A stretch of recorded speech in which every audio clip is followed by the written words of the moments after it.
Hi guys and welcome to Thrustzone.com, presenting to you Kinetics E Luna that has made its entry into the Indian market all over again. And this is a scooter that helped Kinetic be what it is right now. It has come in its electric avatar. It was long awaited. It thought it was a possibility. Kinetic gave it a go. The final product is here.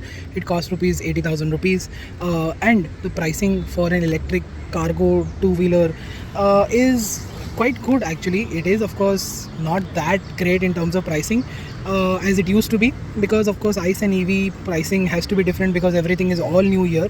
And we discussed the price earlier because we weren't at the launch and we couldn't tell you what the pricing is all about, so that's why I'm telling you first. But what is the reason why it is not that great value for money? We'll discuss that as always, and let's begin with the design as usual. What you can see here is a very square headlight. These lights are of course halogen, they are not LEDs. And you've got these 16-inch wheels at the front. You've got this well covered front forks. They are telescopic 16-inch wheels, drum brakes at the front. And you've got this massive cargo space here with the battery underneath the seat, which I'll show you in a bit. That is the charging point. The small 10A charging point is on offer.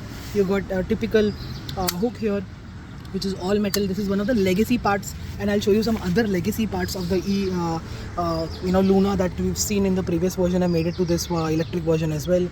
The switch gear is quite good for this price. It has gone through almost 10 days of rains and it seems to be working just fine. And that is the bare basic instrument cluster. What you can see is what is visible. With this button you can go through odo and trip. That is about it.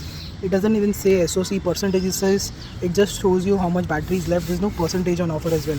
The only thing that is on offer is the distance to empty here. This is the modes button that you can select from here. This is quite easy, and a button seems just about okay. The cargo space, the lock to open the seat, which I'll do in a bit. This is the second legacy part which you've seen in the Lunas for quite some time, since day one. Clear lens indicators are most welcome. Get a very nice big tail lamp which is not on offer. 16-inch wheels at the back as well. You see these very strong plates which can shake the entire scooter entirely, so that is really well done.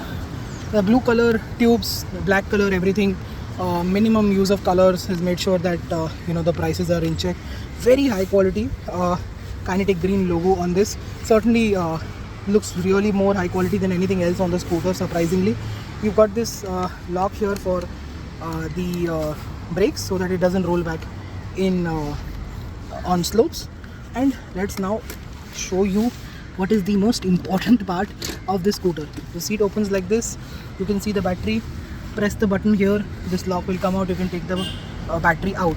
That thing that you see there is a rubber piece just to make sure that the battery doesn't slide around, very likely, because those are the vents here which are used to cool the battery, and that is very likely to make sure that the battery doesn't move. Very simple way of doing things, and I guess Kinetic was forced to use this extremely simple method. The another simple method is that you take out these screws. This is of course these screws can be unhooked with hand. That is the reason behind this plate right here. It took me a lot of time to realize that this plate can actually come up, and this is how you open the rear seat, where you can see it will not go all the way till the back, and that is the charging, which just about stores the charger just right. There's no extra space here, and you close it like this, and then you screw these caps here, and this is already gone little too, it's about to slip out from this. So that's how it is. The lock is also very high quality. The key is very, very old as well, just like the old scooter, pretty much like that. And you've got your foot pegs here, and the seat seems very nice, very big, very soft. As you can see, I can just do it with my hand and show you how soft the seat is.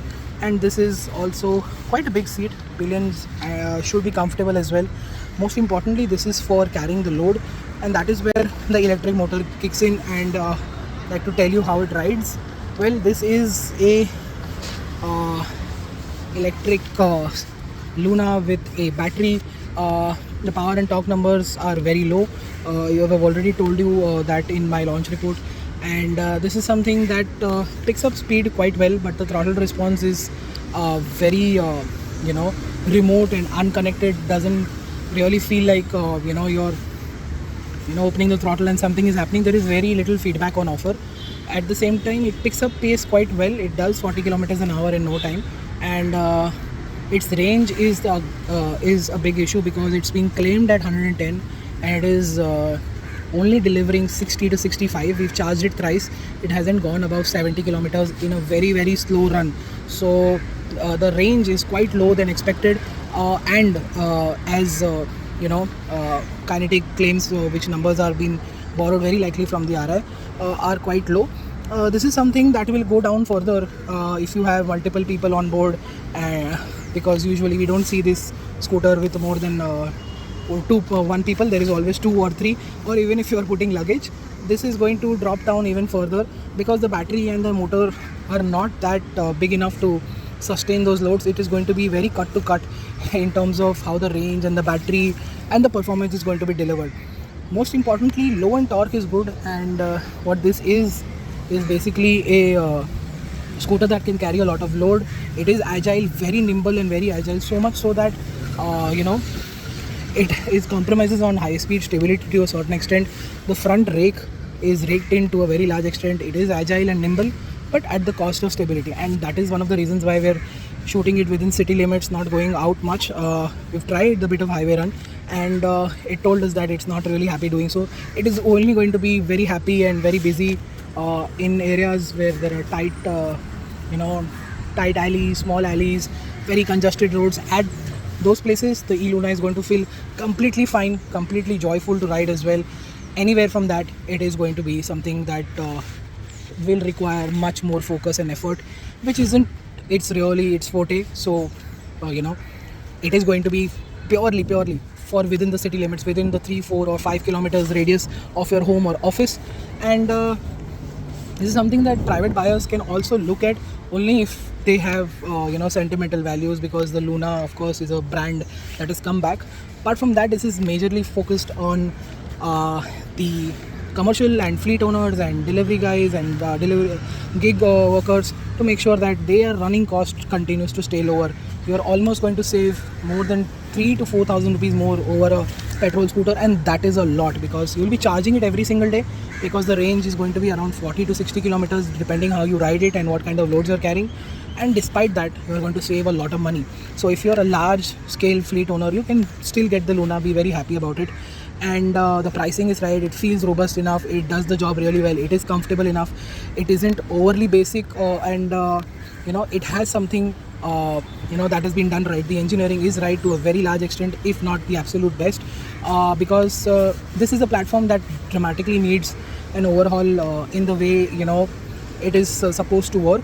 And it could have been so much more if there was a little bit you know, more on offer. It was, even if it was to bias towards more towards the scooter end, rather than being absolutely utilitarian and bringing back the old Luna in every single way, isn't really ideal. But nevertheless, it is here, it gets the job done, and it, you know, appeals to a certain audience. For us, this is how we are going to put it. Private owners may not be really be you know, looking into this, but everybody else is going to be quite happy. I think that's it. That's how you sum up the Luna. Thank you so much for watching. Make sure you like, share and subscribe. Follow us on our social media and website for everyday updates. Until then, goodbye.